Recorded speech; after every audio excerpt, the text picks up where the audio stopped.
Hey everyone, today I'd like to make a little update. Alright, I've been absent from YouTube for a little bit and I apologize for that. I've just been kind of busy with other things, but I have had a lot of time to work on trains and I'd like to show off some things that I've done.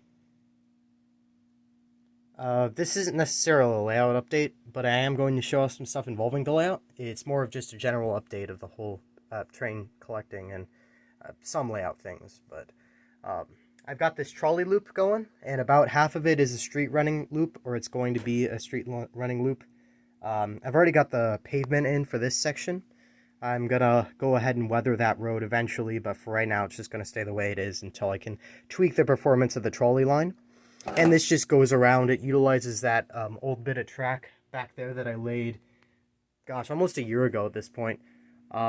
But it used to be connected to the inner loop, but once I tore the MTH track up and replaced it with the new Lionel track, I did not, I guess, continue that connection, so that track just kind of remained.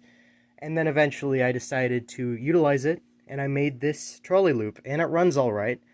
And also added in a little light on the traffic light to kind of signify that there's a trolley running, if the light is glowing red. Just thought that was a little thing that I would add for a sense of realism and a bit of animation. Another little thing I like to show off is something I've been working on the past few days, and that has been doing some modifications to this engine, this Amtrak F40 PH, which you've probably seen on the channel a little bit. The first thing I did was I took this whole thing apart. I tidied up the wiring that I did. Previously, I did a terrible job with the LED wiring. I literally used masking tape as electrical tape, and that is just not professional at all. So I redid it with wire nuts and a little bit of electrical tape, and of course, actually soldering things and so forth. And the lighting is one red LED there, a LED for these lights here, and an LED inside the cab. I also added some little shields, or I don't know, awnings over the windows, because some locomotives have that, and I thought it'd be a nice delicate sort of feature to add some interest and detail. But inside you can actually kind of see I added in a cab interior, which will be more visible when I get the lights on this thing. I also added some little cosmetic details like picking up the handrails, some bits of greebling up here, and the door handles in silver, and I think it really adds a lot of detail without having to add in any separately fitted parts. Of course, you can see I love the lighting in this thing. It looks really good. This light's a bit too bright for my liking, but I think it's fine. You know, it's just meant to look nice. And then we have the light right here as the headlight, and I think that looks nice. But inside, you can actually see I've got a little interior with two seats from a pullback car. And I suppose that's it for this engine. Really happy with how this has turned out. I also thought I'd update you guys on my whole storage thing here.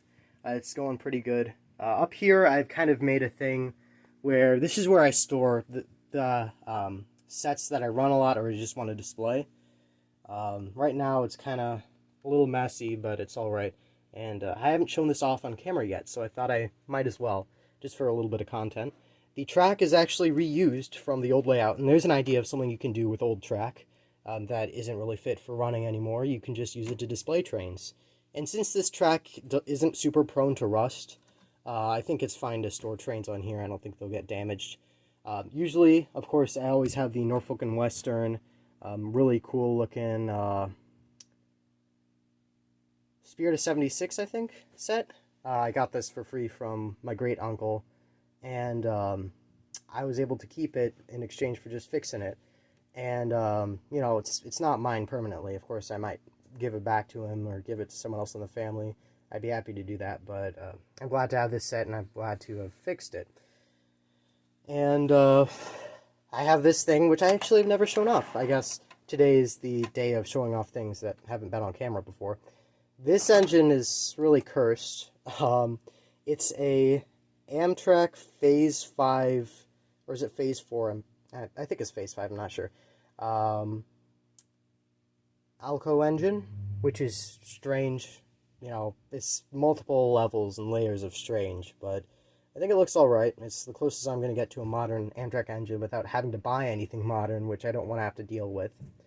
Then usually I'll also store my original 70s Amtrak set here as well. That's just about it for this short little update video. I have also done a little bit of scenery, but I don't really think that's, I guess, worthy of showing because it's just wiring up some street lamps and things, and it's pretty boring. So, I suppose that's it for this little update video. And thanks for watching. I'll see you soon.